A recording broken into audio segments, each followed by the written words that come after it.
I said I wasn't going to do another video, but it had to be done. CBS News issued a report calling Ocasio-Cortez the Sarah Palin of the left. I feel really bad. I feel so bad because I really do like Ocasio-Cortez, right? Look, I said this before. You can ask some of my friends back at Fusion how insane I was in support of Bernie Sanders, and I was disheartened when the stage was taken from him. There's a couple things where I felt like maybe he's not the right leader, but I still like him a lot more than basically any other politician. I think he's a little bit he's a democratic social, he's a social democrat, I'm a social liberal. So he's a little bit to the left of me in terms of social policy and taxation and stuff, but I still like him the most. And Ocasio-Cortez is close to Bernie, but I saw this article and I had to think yeah, she is the Sarah Palin of the left. Gaffe after gaffe. People have mentioned she's not ready for prime time. She is a young upstart who won this seat and invigorated the Democrats, I guess. They've got no young, charismatic leaders, so they really needed this. And it's oh my God. Listen, there's no one I can vote for. There's no one I can vote for. People have said to me, Tim, are you conservative yet? And I've talked about it. No, and I'm not going to vote for a conservative because I don't believe in that. Also, I want to point out when people are they accuse me of not being left. I'm no, hold on. I'm left. I'm just not in your tribe. That means I'm not going to defend your nonsense simply because you believe in certain leftist things too. And what's really troublesome about tribalism is that there are people on the left and the right who uphold tribalism above logic, above their core values. Now, when it comes to the Trump supporters, a lot of those supporters are new voters who didn't vote before, so I'll let that slide. But there are a lot of people who are supporting Trump who were conservative at one point who have actually become more centrist and more liberal. And you know what? That's fine. And that's fine for the left too, but everything moved left, okay? People don't even understand this. Trump, I'm pretty sure it's true that Trump is the first president to openly support LGBT rights before becoming president. So Trump might be to the left. They might view him as bad on a lot of issues. But when you look at the past 20 years, he's actually closer to the center than a lot of Republicans have been in the past. And for some reason, people call him extremely far right, but I don't think that's necessarily the case. But I don't want to get into that too much. Let's talk about the left going too far left. So who do I vote for? Because I'm not conservative. And I see Ocasio-Cortez and I'm like, okay, this is cool. She advocates for things I don't necessarily agree with in certain circumstances, but a lot of things I do agree with. But then we have this article. Let's talk about why why Ocasio-Cortez is the Sarah Palin of the left. Commentary from CBS News. Alexandria Ocasio-Cortez becomes a Sarah Palin of the left. If you're one of the many American progressives cheering on the performance of your new political rock star, Alexandria Ocasio-Cortez, look around. Many of the people cheering with you are Republicans. Cortez's 14-point victory over 10-term incumbent Democrat Joe Crowley was certainly impressive. Her performance since then, not so much. The GOP have branded her a gaffe machine. Democrats on Capitol Hill are urging her to do things differently, and her stumbling media appearances have sparked references to the P word, Palin. Yeah, it's that bad. There's a lot to like about the bold, outspoken battler from the Bronx, who until just a few months ago was tending bar. She's enthusiastic, she's attractive, she has a degree in economics from Boston University, and she's unapologetic in her self-described socialist views. See, I don't like the socialism part of it, and that's what worries me away from voting for people like her. Bernie Sanders is a capitalist. Make no mistake. When he looks at countries in Scandinavia, those are capitalist nations with a welfare state. So you can say they're socialistic, but socialism is when the workers control the means of production. The DSA, who endorses Ocasio-Cortez, calls for no borders, no prisons, no profit, and a bunch of really extremist things I don't agree with. Then you tack on all of the gaffes she has, and Ocasio-Cortez, look, I bet there's a lot of progressives who will vote for her no matter what, right? Because she's far left. Me, I look for a good candidate, and I don't live in that district anyway, but if she were running in my district, I wouldn't vote for her. And there was a point where I would have, swear to God. There was a point when she first came out where I was like, I would do it. Now I just wouldn't vote, But again, I don't live in a district, so don't listen to me. Let's see what they say. Unfortunately, Ocasio-Cortez doesn't appear to have test-driven her campus socialism in the real world. Is this guy a Republican or something? And as a result, her media performances, under even the most tepid of questioning, have been less than productive. In the 6 short weeks since her upset primary win, Ocasio-Cortez has claimed unemployment is low because everyone has 2 jobs. Yes, she did this. Geez, seriously. Referred to Israel's occupation of Palestine and struggled to explain what that meant. Okay, there is a way to explain that if that's your personal view, but yes, she said she wasn't the expert on these issues. Listen, I'm pretty sure she has a degree in economics, so there's no excuse for claiming unemployment is low because everyone has 2 jobs. You have a degree in economics. Then it says referred to Israel's occupation of Palestine. I think she has a degree in like international relations or something too. How do you not, like, Israel-Palestine is like the most notable conflict in the world, like these small territories. Claimed the upper middle class doesn't exist anymore. Ugh, my head hurts. Wrongly accused her defeated Democratic opponent of plotting a third-party challenge against her. It's reality TV! Oh my God, everybody, Donald Trump is tweeting some of the most insane shit ever. There's a lot of people who are laughing about it. Like in my Discord, they're calling him the troll in chief and things like that. And I'm like, no, this is not. Look, there's a sort of nihilistic humor in watching the president tweet this stuff. I'm pretty sure he called Omarosa a dog. Like, that's the president of the United States. My God, I really feel like it's over. It's complete and total mayhem.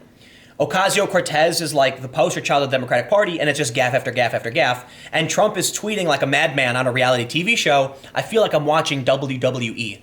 And, you know, Trump's going to give the smackdown. And like, Trump's actually in the Hall of Fame for the World Wrestling Entertainment. Like, we've done it. We've reached peak idiocracy.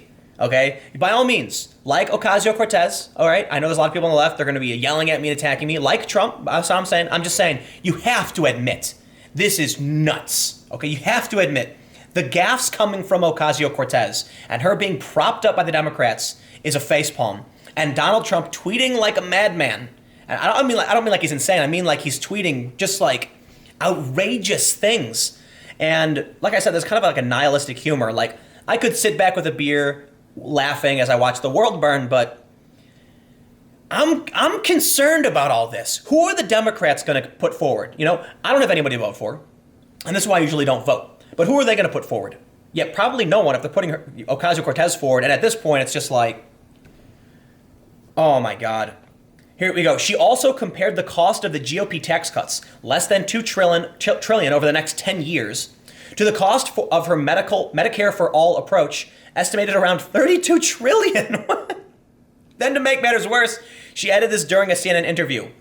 Americans have the sticker shock of healthcare as it is, and what we're also not talking about is why aren't we incorporating the cost of all the funeral expenses of those who died because they can't afford access to healthcare? That is part of the cost of our system. No, it isn't. Yes, what about all the savings we'll have under Medicare for All once people stop dying? We're fucked. You know, I've read that empires last around 200 years, and maybe this is it. Maybe this truly is the end of the great American empire. Because our influence has spread far and wide around the world, and now this is the best. Look, I'm pretty sure, Ben Shapiro mentioned this. They called it the future of the Democratic Party. Heaven help us.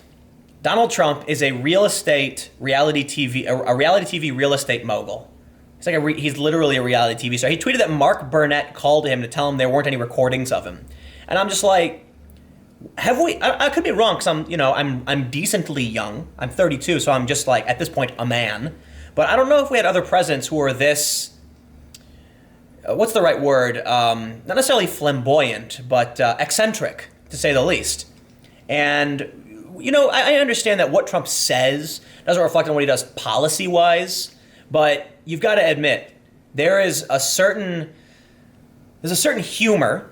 And a certain, what's the word? I don't know what the right word is, but when you watch Ocasio-Cortez and these gaffes, and the Dems keep pushing her forward, and Trump tweeting these things, I just feel like I'm in a movie. You know, it's like not reality. Reality was always so boring. You know, Obama. People say like Obama was a real leader, and I think about him like he did a bunch of messed up things. You know, real messed up. NDAA, AUMF. You know, prosecuting whistleblowers and all that stuff, killing people overseas. But he was very stoic and very boring.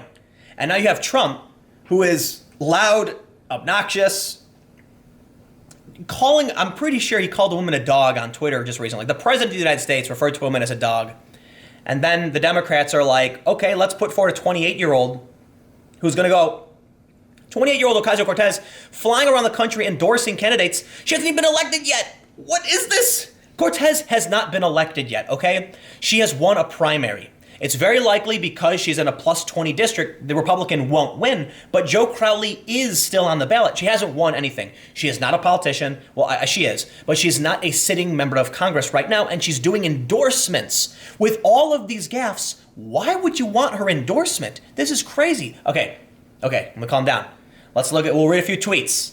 I was done making videos today, and then I saw this, and it said, Ocasio-Cortez is a Sarah Palin of the left, and I went, oh my God. Oh my God, they're right. When is this article from even? This article is from yesterday morning, and someone shared it on my Facebook. So this, Norman Orstein, I don't know who that is, said, this person is not ready for prime time, certainly not ready for Congress. She should stop campaigning and do a crash course on basics, including economics and foreign policy. Otherwise, she will stumble badly out of the blocks and do major damage. Early impressions hard to erase. Wow. Let's look at this tweet right here. This is from Betsy Stevenson. She's a former member of the President's Council on Economic Advisors and chief economist at Labor, current academic economist at Michigan, always an economist at home. She said, this is from last month when she made these gaffes, she said she needs an economic advisor.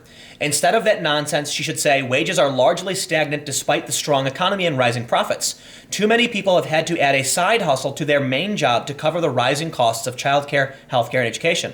And I find that accurate. So let's. I don't want to spend too much time on this, but he says, Cortez's gaffes have become so frequent and harmful that a cottage industry has risen up on the right to trumpet them. She's become a staple of talk radio, and clips of her less than flattering moments frequent Fox News. Websites like the Washington Free Beacon and the Daily Caller delight in highlighting the latest misstep from the new poster person for American progressivism. Republicans would love nothing more than for Democrats to spend the 2018 midterm campaign defending socialist policies. Seriously! Oh my God. Go to a middle-class family in the middle of America and say, we want to take profits away. And they're going to say, what? Go away. Now, there was a Gallup poll I saw the other day that says Democrats are now 50% plus in favor of socialism. But that means you have something like, I think it's like 87% of Republicans hate socialism and 47% of Democrats hate socialism. That means you are literally targeting a minority voting bloc with your socialist policies. The left is going to lose. Oh my God. I have people on my Facebook accusing me of being like alt-right and conservative. It's just absolutely ridiculous. And they tell me it's because I'm a libertarian. And I'm like, what are you talking about? I'm like a social libertarian. I'm a social liberal. What? I'm like literally complaining about massive corporations being unaccountable. How is that a libertarian position? And there's nobody on the left. This is what we have on the left. This is what it is. Come the midterms, people just have to vote for the left. Even with this. And I'm like, oh my God. This is why I don't vote. Not because I don't want to vote or because I believe voting is a waste of time or anything like that. It's because I'm only going to vote if it's someone I think is worth voting for. And we have this. So Thatcher's famous observation was that the trouble with socialism is that eventually you run out of other people's money. Many Americans perceive themselves as the other people in that scenario, and so they want to know how much of all this free stuff is going to cost. And this is the Ocasio-Cortez effect. Americans are suspicious of the idea of socialism, though they are fine with socialist policies like welfare and Medicare. Yes, socialism is when people control the means of production, okay? Socialist policies typically refer to high taxation and welfare policies. And typical voters tend to dismiss its advocates as naive. The error-filled answers and shaky logic offered by Ocasio-Cortez confirm the assumption that however compassionate these progressives' programs are, they have no idea how to pay for them. The fact that Ocasio-Cortez still doesn't have a coherent answer when asked how she'll pay for all the new spending she wants reflects poorly on her, but it's even more damaging to her socialist ideals. I want to just go to the end and see what he says and wrap up this. We're going a little long. It could be the case that Ocasio-Cortez's vision of the Democratic Party as a bastion of European-style socialism is their inevitable future. Or it could be, as her fellow Democrat Senator Tammy Duckworth of Wisconsin quipped, yes, it's the future of the Democratic Party in the Bronx. But if democratic socialism prevails in the short term, it will be despite, not because of, the Ocasio-Cortez effect. So they say Michael Graham is a CBS News contributor. He is a conservative columnist for the Boston Herald. I knew this guy was a conservative. But look, you have to admit, if you are on the left, if you're on the right, she has had gaffe after gaffe after gaffe. I made a couple of videos about this. I don't think you should come after Cortez for silly things like when I made the video like this is how not to win against Cortez, when they mocked her for simply forgetting to introduce somebody that's endearing. But what this is highlighting, a gaffe on unemployment, a gaffe on Palestine, a gaffe on middle class, a gaffe on necessarily a gaffe, but accusing a Democratic incumbent of plotting a third party run against her. Oh my God, comparing the cost of GOP tax cuts, $2 trillion, to Medicare for all, $32 trillion. And then saying that we should add, why aren't we incorporating the costs of funeral expenses? Yes, because when you die, we have medical insurance. I think I know what she's trying to say.